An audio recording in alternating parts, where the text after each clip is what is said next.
and welcome back to the Cyper Show once again. And I'm so glad and honored to be here. So much to be grateful about.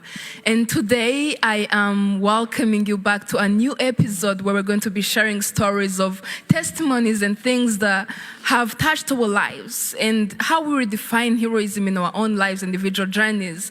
And this is just for you to sit down with us and listen to your heart and listen to what you're feeling so we can connect in this next conversation that I'm going to have with an amazing woman, Natasha Khan, who's going to be telling us so much about you. How are you doing? I'm good, thank you. So glad to see you look beautiful. Oh, thank you. Yeah. So do you. I love the hair. Thank you so much. So yeah, I'm honored to have you today. And mostly, I was going through your biography, and you said that it's your second chance to life. Yes. And today, I feel honored and so blessed that I get to have a moment and a little bit of your time in that, because I feel like it must be so precious to you. It is. It is. I'm actually 4 years remission as a breast cancer warrior. Wow. I went through it I was diagnosed in 2017, April. Mm-hmm. And from there, just everything started happening for me. And during the treatment with my chemotherapy, it's something that makes you just lay down, like your entire life stops. Mm-hmm. Because it's so bad that you go through all these emotional things, you're not able to do the things, you're not as strong as you were before. Right. And it was just like I had almost died, to be honest. I lost all the hair from head to toe. My hands were black and my feet were black. My skin was horrible, but everybody told me I looked beautiful. Now it's the second time for me to actually do my purpose and my passion, which is helping people. Amazing. Yeah, I love that. And even just to take you a little bit back, because I know I rushed you right through it because I was being so thankful for who you are and taking this time, because you're still helping just by being here. Yes. Maybe I would request for the music to be off, please. So just to say that a little bit of introduction about you to our listeners. You're a mother of two beautiful ladies, you said. I am. I have a 22-year-old and a 12-year-old. Mm-hmm. Two amazing girls that I couldn't ask for better with. Mm-hmm. Their dad is around, so I have the support of him as well. But it's mostly just the two girls and I right now. So yeah. Because I read that you also had the 20 over something years of a relationship that broke down. So I'm imagining this warrior woman, like a superwoman really, who has beautiful children. And all these things that you went through, and those are the stories that I'm looking to tell in terms of your experiences and just how resilient you are. Well, yes. Going through the relationships, they were two really long relationships. Both were about 14 years each. The first one was with the children's father, and we raised the kids, and we raised our first daughter, who's 22.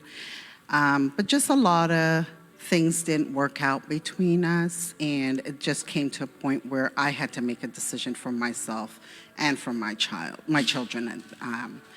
And it was more or less, you know what, I can't be unhappy because it reflects on them as well. So I decided that, you know what, we're just going to move our separate ways and do what we have to do. So two girls and I left, and we started a whole new life, and got into another relationship, and that one lasted for a while.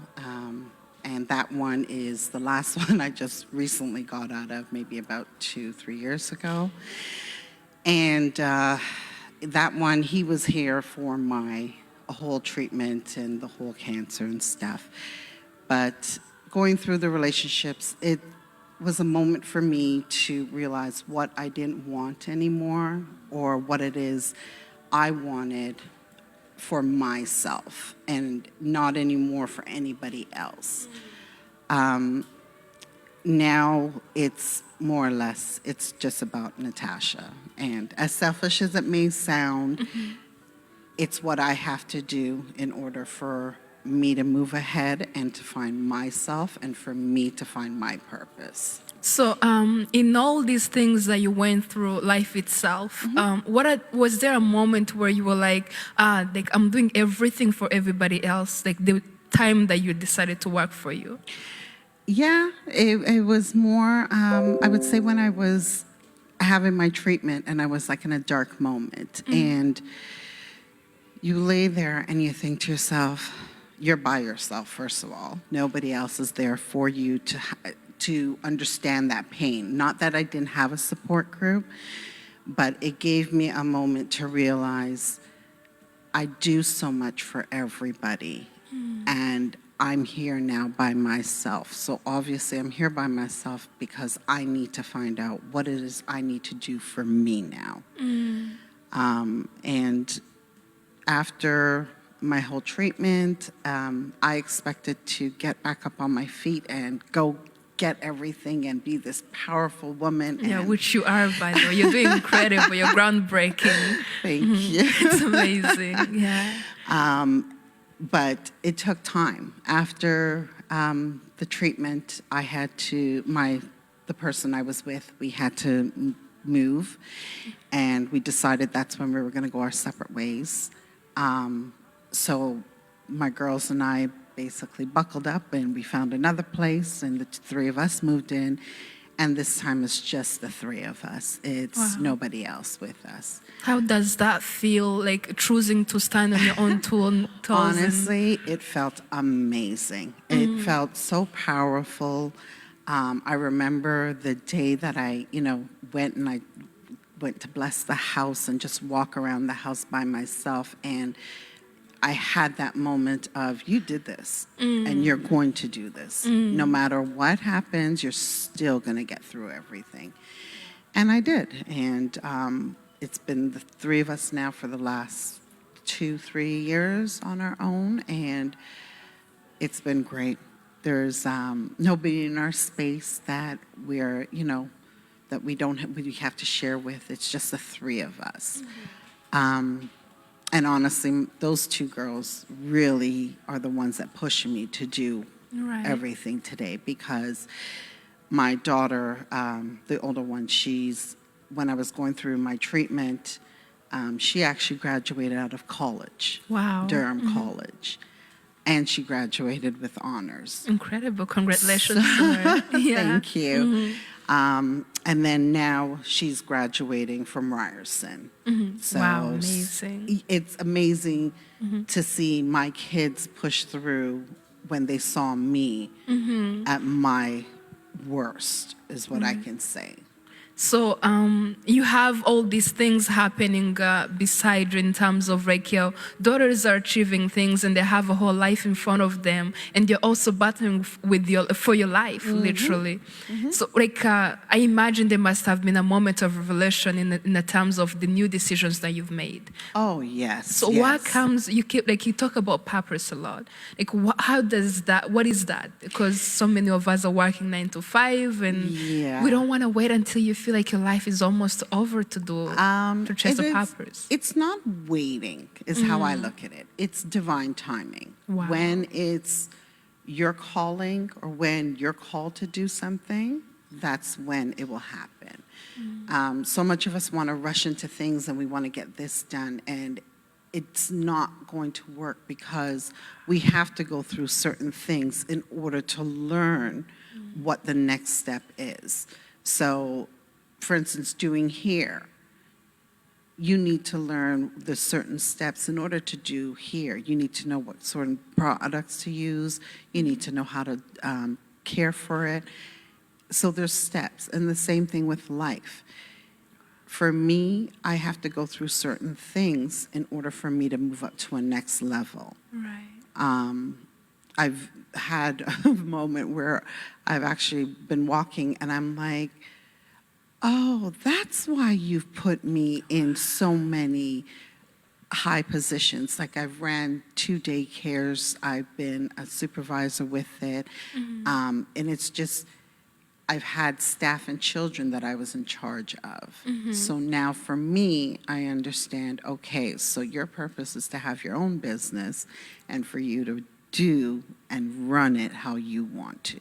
Wow, amazing. So in other terms, I think I'm getting so much from this. Like, honestly, thank you so much. No problem. Because I realize that you need that experience because we are running, like we feel like we're running out of time and we're chasing things, but also having that experience, I think it's incredible. Most definitely. And unfortunately, during the last year with our situation, it has been, for some people a blessing, some people it hasn't been. It's how you take it and how you deal with it. And that's what I believe. This is a time that I'm not busy. I'm not going here and there. I actually have time to focus on myself and focus on what I want to do later on.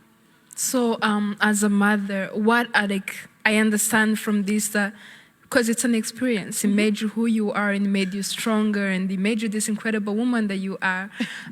So in other times, you wouldn't take anything back if you could? No, absolutely not. Amazing. Absolutely not. Not the cancer, not the relationships. They were all lessons for me. That's how I've accepted it. Even when I found out about the breast cancer, at first people were like, aren't you upset? Aren't you mad? And I wasn't mad. I really wasn't. I just went with a positive attitude that I have to go through this in order for me to shine my light. Wow. So, and I guess now I'm starting to. No, you are.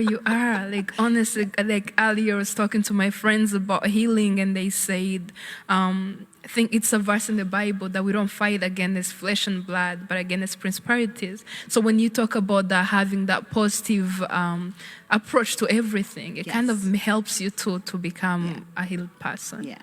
And I mean, it's difficult sometimes to always stay that upbeat and positive person. So you have to learn to accept the negative thoughts, but don't let it sit with you. You know, it comes in your head. It's normal. You're human. We're all humans. But it's up to us to say, okay, am I going to let that negative thought sit there and fester in my head? Or am I going to say, okay, thanks for coming, but you know what? It's time for you to go. Wow. And that's what I've been working on. Even with, driving or people out there. People are always going to say something negative. It's up to you how you're going to take it. Wow, amazing. So maybe as we close up, what are the advice that you would tell your daughter? Like as someone you love that much, like what are the advices you would tell other young women who are still experiencing lives and getting all those lessons from all around them? To find yourself. Really and truly find you. How does that come about? It's something that you have to go through things. The different life changes that we all go through, take them as lessons, the good and the bad. Always take them as lessons and take those lessons and use them as skills for your future. Wow. I am booking an autograph right after this. So as everyone follows, she has an incredible podcast where she tells more of your story. Maybe you can let them know about it and we'll follow you. Yes, it's called Talks with Tash. And my slogan is where we heal, feel, and release. Wow. It's basically, we have to feel whatever we go through, then we have to heal from it, and then we got to release it. Wow, that's it. You have it, ladies and gentlemen, and everyone who is following us. Thank you so much, Natasha, for this. It's such an honor. Thank you for having me. Thank you. No